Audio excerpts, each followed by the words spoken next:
Okay. Okay, we are going to see the unit number 9 today, that is called groups and decision making. Okay, groups and decision making. Introduction part, unit objective, group define, formal group, informal group, stages of group development, group properties, relationship between group productivities, norms and cohesiveness, understanding difference between work groups and terms. Okay, that we are going to see now. Group defined. Okay, a group defined as two or more individual interacting and interdependence who have who come together to achieve a particular goal. Okay, the group can be formal and informal.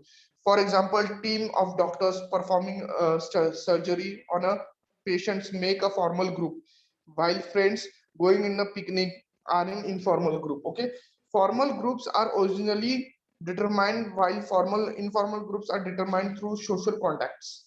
Okay, see, if you are going if you are going for the picnic, that is called as an informal group. If you are going in a picnic, that is called as informal group. If you're going if you're doing any kind of work for the sake of your own interest, or for the sake of your own development, that is called as formal group. Now see, if you're working in an organization if you're working in an organization for doing any kind of job, right, that is called as formal group. If you are not working in an organization, if you are working in the organization and going for the picnic, that is called as a informal group. Uh, so formal groups and informal groups are having their own interest, right? But we should also have to understand the formal group, a group of formal when purposefully formed to achieve organizational objectives. Formal groups are the formal structure having hierarchy and structure that define duties, responsibilities, authorities of the individual in a group. The members of the organization are divided into small work group by deliberate and systematical efforts. Each work group is given a responsibility to perform a task that contributes to the overall organizational objectives. That is called as a formal group. Now see, there are few things in the formal group: the authority and structure. The authority and structure determines the right to take decision of the individual in the work group. Okay, it defines who among the work group will take decision and who will report whom. Okay, that is called as a authority and structure. Then formal organization, the work group has to abide by the rules and regulation laid down by the organization to standardize the behavior of the employees. This regulation lead to consistent and predictable behavior of employees. That is called as a formal regulations. Okay. The next one is organizational resources.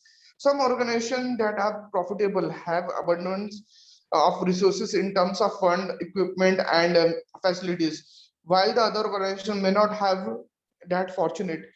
The abundance or lack of resources influence the group behavior. Definitely, in the organization, if you work with the harmony and unity, and you try to achieve that task, then that is called as a organization, that is called as a group work. Okay, then the performance evaluation and reward system, whether the system reward individual performance and the group performance. Such decision greatly influence the group decision. Okay, then physical work setting, the work settings and the physical layout, like agreement of machines, proximity, illumination system that cause uh, can create obstacle or opportunities for work group interaction. That is called as a physical work setting. Then organizational strategy, the type of strategy of the organization in pursuing for the expansion of retrenchment greatly influence on the amount of resources that are made available for the group work environment, emotional well-being, etc. During retrenchment, the group experience shaken the resources and the employees will be under the state and anxiety. That is called as an organizational strategy.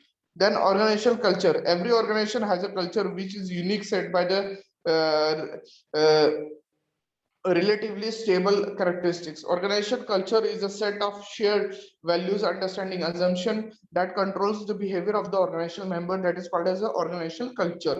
Okay, so these are the important factors that comes at the head of a formal organization. Then informal organization do not have any formal structure. They are made by the members voluntarily. Such relationships are formed between people as their own discretion.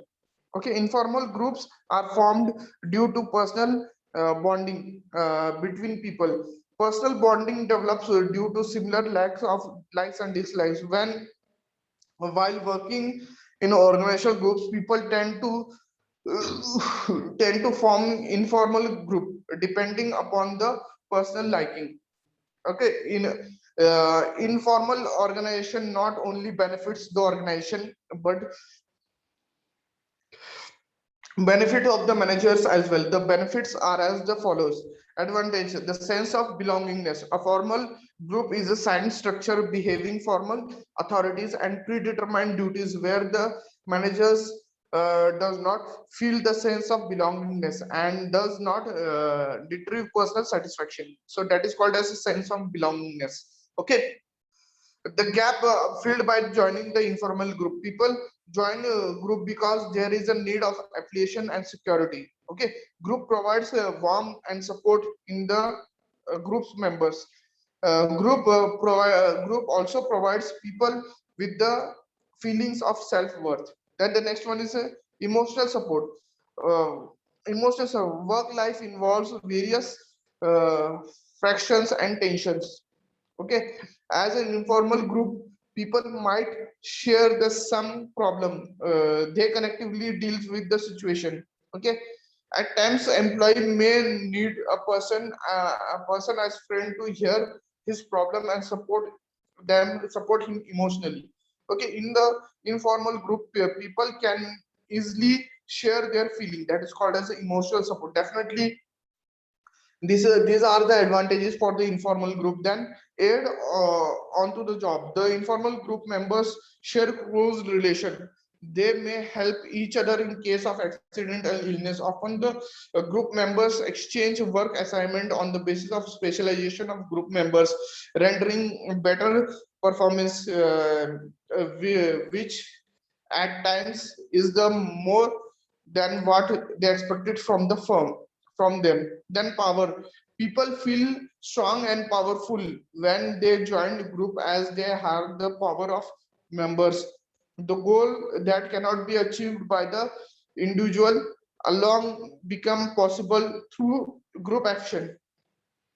They are able to pool knowledge, power, and talents in order to achieve their goal. That is called as power. Okay, then aid of the job, emotional support, then the sense of belongingness. All these are the advantages of informal group. So these all are very important factors. Then next one is the advantages of management. Then less supervision. Informal group on its own political and favorable group forms an organization that acts in the lack of the behavior of the employees. Okay, it subsequently reduces the supervision load of the management. Okay, the next one is its aids to management. The informal group helps in bringing the shortage coming in the manager's ability. The group members may help the managers without making others to know what is his weakness. Then feedback. The informal group provides a manager much valued feedback about the employees and the experience, which help them better understanding of their expectation of from the management. It also helps in developing employees trust in management. Okay, that is called as a feedback. Advantages of management. Then the next one is disadvantages. Resistance to change. The informal organization is bound by costume, convention, and culture. There are much habit habitated that they resist change. Then sub objectives. The group gives more preference on the group objectives than the organizational objectives. Then rumor, the informal group often create information which does not have any strong base. Okay, they create rumors. This type of grapevine can be unfavorable for management. Then displays loyalty. Workers are more influenced by the informal group and become more loyal to them, to the organization. That is called as displays loyalty.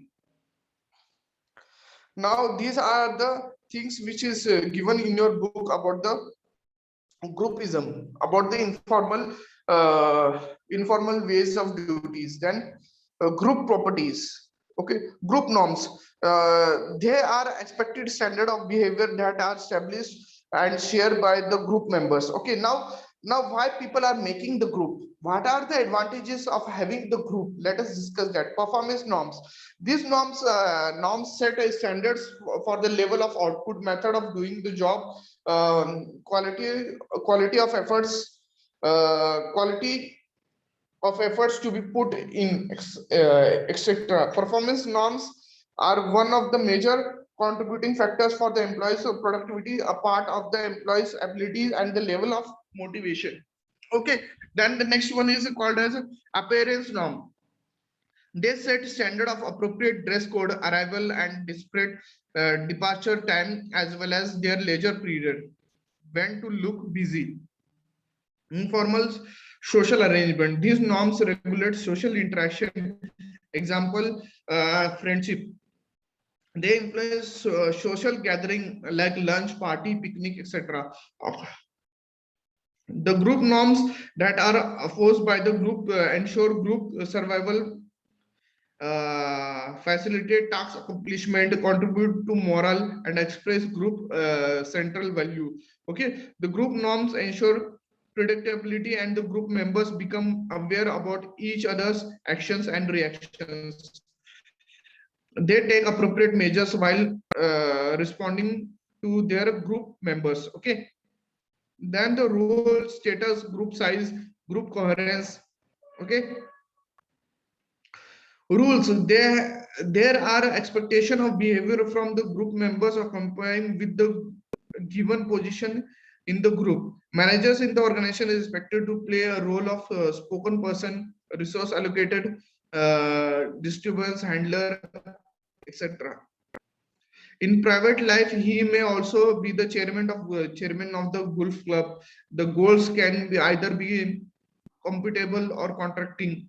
In group, every member is supposed to play a role. A degree of success of the any group members in a group depends upon the extent of the group members role perception, fulfill the expectation of the other members about the role. In other words, when individual is able to act in a way to other expect him to get in a given situation, he will evaluate positively in the group members. Now see, the role, the status, and the group size also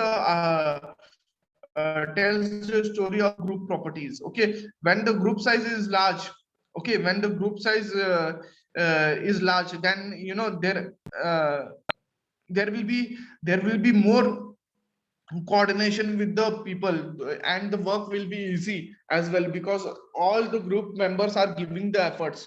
But when the group size is small, if there is having a lackness of any kind of knowledge,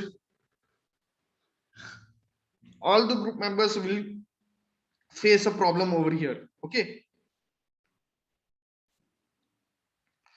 now see, over here they have given the group coherence.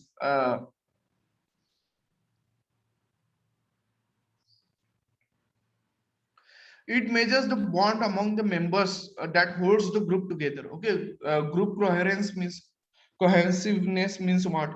It is a degree to which members are attracted to each other. Okay, now see, they have given a time spent together.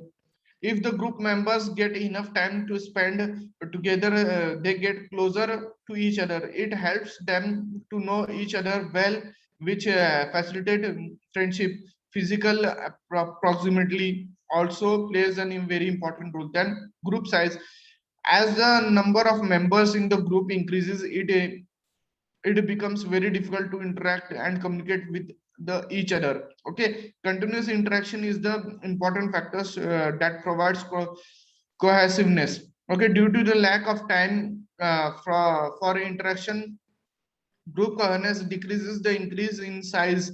Okay, but at the same time small groups emerge within a large group. This result in a duration of common objectives of the group as well as the group cohesiveness. Okay, then barriers of the entry level. Sometimes the group is characterized by special qualities or status uh, each members enjoy. Okay, the selection of the members is based on the exclusive qualification and the status that he possesses. Okay, then barriers of entry level. Sometimes then the gender of members. It has found it through research studies that women forms much cohesive group as compared to males. Okay, the reason can be attributed to the fact that the women are less competitive and more cooperative than the male counterparts. Okay, then outside pressure. External trade facilitate group cohesiveness, such as group perception that their common objectives is in danger due to the outside pressure. They they forget their difference and unite toward of threats. Okay. Then similar interest and personalities, compatible growth, similar like and dislike, and a similar value systems of the members also increase the group cohesiveness. Then over here, the relation between the group productivity norms and cohesiveness. Then weaker norm and high productivity, high productivity and high groupism is create a group high productivity, low work norms and a high group governance create a low productivity. Then high work and a low group can create a moderate to low productivity. If there is low work and low group governance, then it create to low moderate to low productivity. Okay, as the thing which is given in your book.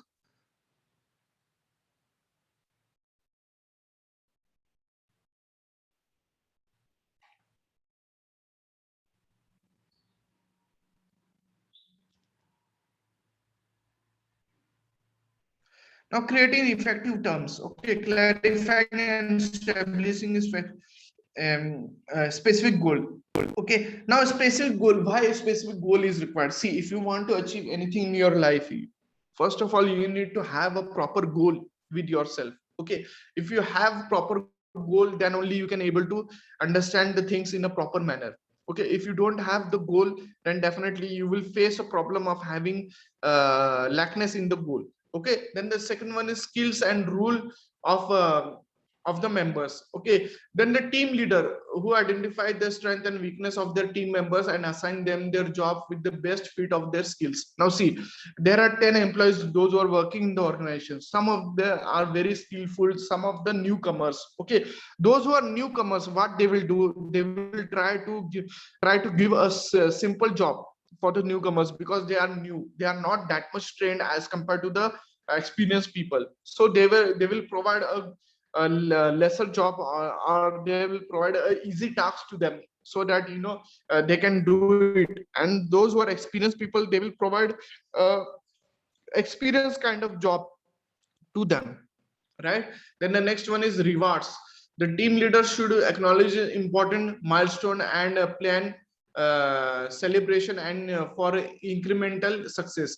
He should appraise and reward the team as a whole and each employee individually, including the review of his or her teamwork. Okay, that is called as reward. Then the size. The high performing team leads to be small. Large teams do not give adequate opportunities for the members to interact and understand each other, which is very important to build trust and rapport. Group cohesiveness is an instrument for achieving high performance. Then the size also matters. If there are more employees in the organization, definitely the organization goal can achieve easily. easily, because their capacity is high. And if there is more experienced people, then definitely, you know, the work can be done in a very effective manner, because the experienced people are more in the organization, right? Then trust and commitment. The leader should develop trust in the mind of members. The members should have a belief in the integrity, characteristics, and ability of others. High performance term are characterized by the high mutual trust among members. The effective team has common meaningful purpose that provide a direction and commitment for members. That is called as trust and commitment. Then leadership. Definitely, a leader should be able to encourage members, build trust and confidence, resolve and conflict and provide direction. Members should agree on what he is to be done, how how is to do what, and ensure that all the group members contribute towards the goal. That is called as leadership and structure. The proper structure uh, should be made by the leaders, and the leader are the person, those who are guiding, those who are helping the team members to achieve the common goal which they have planned. Okay, so the workers, those who are working, the leaders responsibility is to make them work done in a proper manner. And leader is also having a responsibility to encourage the members to build trust and confidence, and they should also provide a proper direction for achieving the common objectives which the company is having, right? So leadership plays an important role over here, and leaders are the person, those who are helping their employees for the growth and for the achieving success in the organizational objectives, right? Then decision making is a process that aims at choosing the best alternative among the various alternatives to be achieved desired objectives.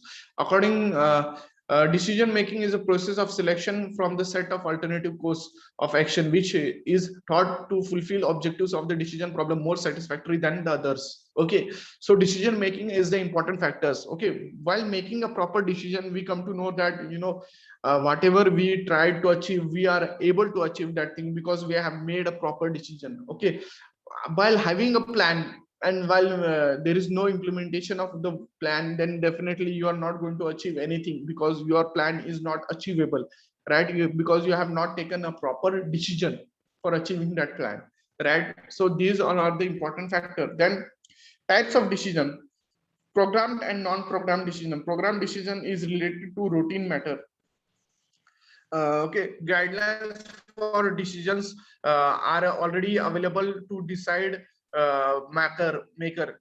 He is also to just identify the problems and implement the predetermined solution, which is predetermined solution given in guidance. Okay, now steps of specific decision making. Identify the problem. Definitely, first of all, we need to identify the problem. Whenever the disparity between the desire and actual state is uh, encountered, the problem is recognized. The problem can be due to environmental factor, both internal or external in the organization. For example, threats and opportunities are the external environment. That is called to identify the problem. Then diagnose the problem. The manager should be able to differentiate symptoms from the real cause of the problem. The causes of the problem should be identified accurately. The problem should be identified on the basis of magnitude, urgency, and the impact of various other factors. It also involves generating the decision criteria.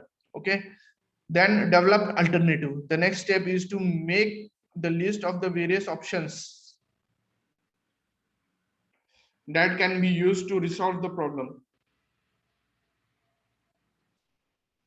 For example, if a person want to buy a car, he should make a list of various models of car of different companies available in the market. That is called as different alternatives. Then evaluation of alternatives. Okay, the manager should be able to identify strength and weakness of each alternatives. The various criteria should be uh, proprietized and assigned weights accordingly. Okay, various criteria of each alternative should be given score. Okay, now See, Peter Dunker has suggested few criteria to evaluate alternative, which are risks, economy, timing, and limitations of resources. If we refer to the above example of buying the car, to the buying the car, the decision criteria can be capital outlay, mileage, safety, power, atheistic space, etc. The weightage should be assigned to those criteria depending on the priorities. If the budget is the main limitation, then mileage and the capital outlay should be given to the highest weight. Okay, that is called as evaluation of alternative. So you should have the alternative also. Okay, because whatever the goal you have planned, sometimes it is not, suppose it is not achievable because of some market condition or some governmental or outside or internal environment, then we should also have an alternative dimensions also to achieve that goal. Okay, so alternative also important, that is called as a evaluation of alternative. Then selection of the alternative. Once the alternative are evaluated, the best course of action that maximize the result under condition are chosen. In the above example, the models for the total score is the highest should be chosen. Okay, then implementation. The decision should be communicated and the people should be identified who will execute the decision. Okay, adequate authority should be delegated and necessary support and organization should be allocated to them. They should be held responsible for result, that is called as implementation work. Okay, so all these are the important factors. We need to understand each and everything in a positive way. Okay, proper implementation, selection of best alternative is very much important. Okay, whenever you select any kind of a plan, you should have the alternative also, because first plan, if it unachievable due to some internal or external factors, see, there are few factors which is not in your hand. Okay, suppose if you started your business and you are earning a huge amount of revenue from that business, but due to some external factors, take an example of COVID situation, right? Your business stopped due to this COVID because of the lockdown process. Then what you will do? You should also have the alternative options, right, to get gambled with it, right? Because alternative options really create a lot of benefits to you, and you should also able to understand that these alternatives plays an important role for your growth as well. Okay, so the alternatives is really important factor whenever you go in any organization, or whenever you go to any whenever you try to have any strategy, you should also have to think that the alternative plan of action, that is called as plan B, should be there in your mindset. And if the plan A is not going to work for a longer duration time, then you should also have to think that plan B should be workable over there. That's it.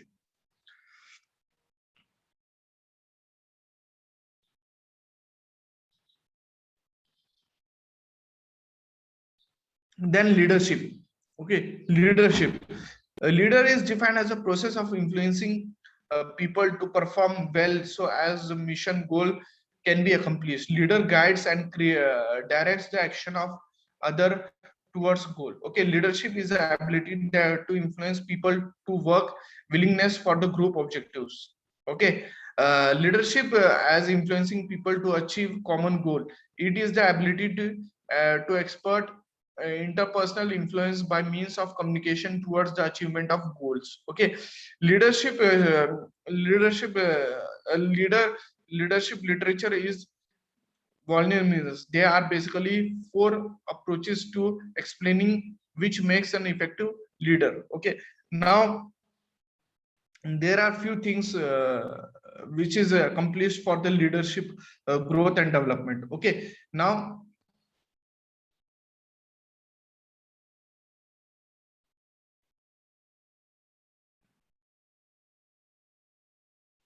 we will discuss a little bit about the leaders. Okay, leaders are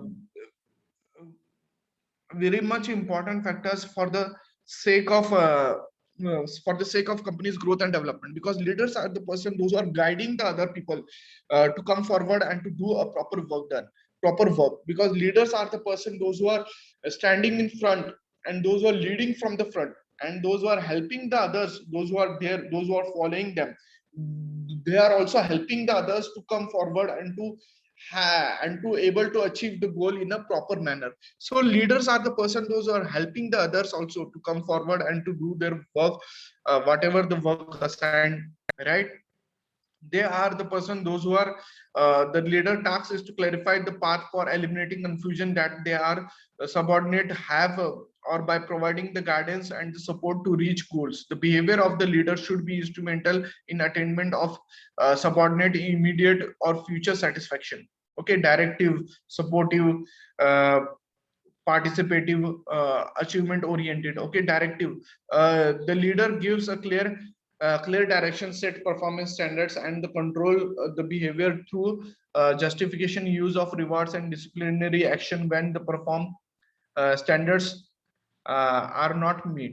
Okay, then supportive, the leader reduces the efforts of emotional obstacle and the strength on the path to the goal by being friendly and helpful. Okay, he shows often the need of subordinates. The style of is familiar to employee oriented leadership style. Then participative, the leaders share decision making or responsibility with the subordinates and coordinate their suggestion in the decision. Okay, so directive, supporting, and participative. Then the achievement oriented leader sets challenging goals and set operates and show confidence in them. Definitely leaders are the person those who are showing the confidence in them. The followers draw strength, and the leader believe that the individual follower the competent enough to achieve the demanding targets. Definitely there is a target, and the leaders are the person those are helping to achieve that target. Right, they are the person those who are really helping them to achieve that target, and they are the person those who are really making the followers to come forward and to do their tasks. Their leaders are the person those who are also helping the followers those who are there in the organization. They are also helping them to come forward to set your own opinions about the particular project which is assigned to them, so that they leaders are also taking the opinions of the others to how to gamble the work, right? So these all are the important factors. Then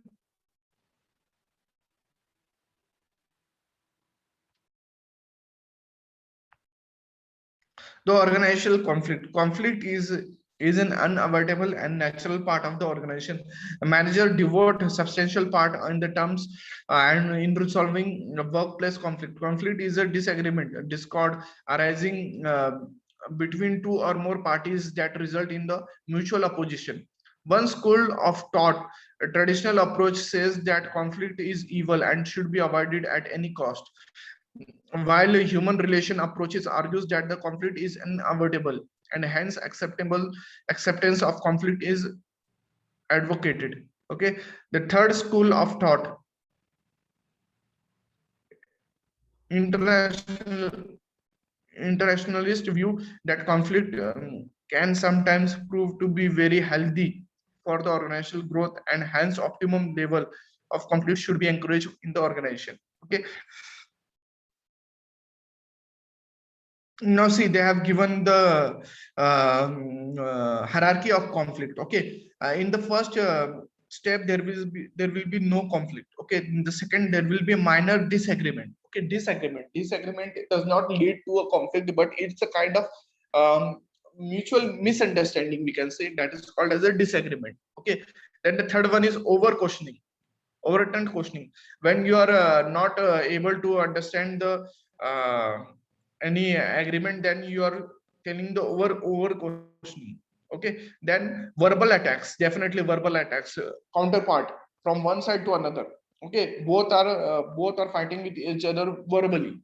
Okay, then next one is threats. Okay, threats, then they start threatening with each other because they know that this person is going to harm the other person, because they knows that there is no kind of proper activities which is going in between them. So then there will be a physical attacks. Definitely physical attacks also create a problem. Okay, because when there is a fight which is going beyond the level, then physical attacks kind of thinking can also be occur. Then efforts to destroy other parties, this is the biggest thing which is affecting due to the conflict. And conflict can be minimized or can be finished only there when there is a proper management leadership capacity is there, then only the conflict kind of thing can be reduced. Okay, these are the important factors through which we can able to reduce the conflict level. Okay.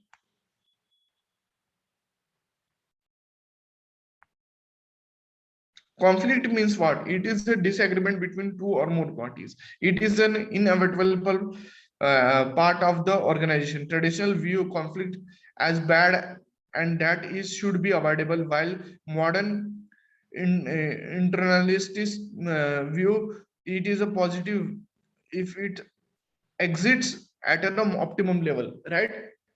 Now conflict, definitely in the organization there is a conflict, but the leader, those who are there in the organization or the top manager, we can say, he should have the capacity to try to reduce the conflict between them, because conflict can be minimized only when there is a proper person, those who are sitting in the top level, they can understand to solve the problem. If the problem is not solved by the upper level peoples, then definitely this conflict can be increased. And if it is increased, then it may goes to the highest level, that is called destruction, destroying, okay, in mind, destroying of the other people also. So this conflict is very much dangerous for national growth and development. Okay.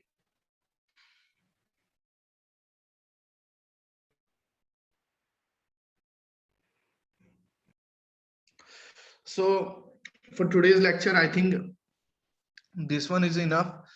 Okay.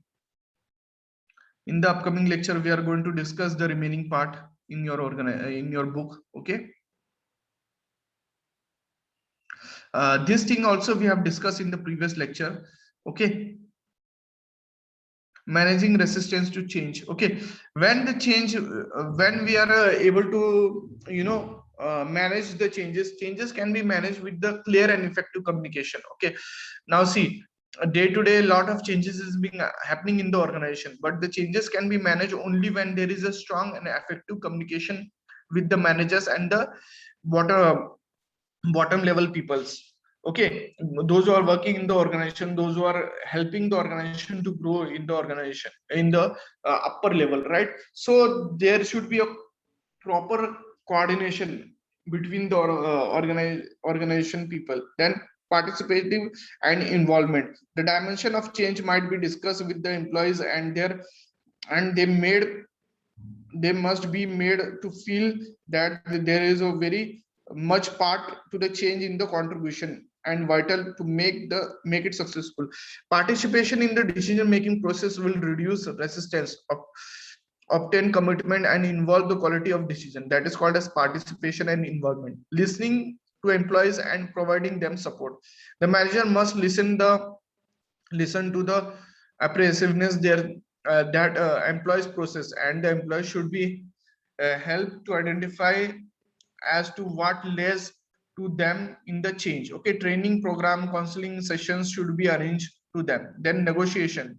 Okay, negotiation is also important factor because benefits, because if the powerful members are resistant to change, then they are offered a specific reward packages. Okay, so these are the important factors of resistance to change. Okay.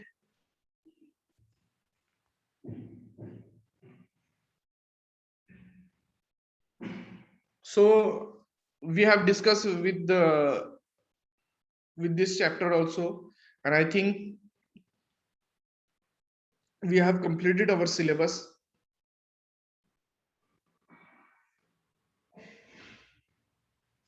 Thank you for your cooperation. Thank you very much.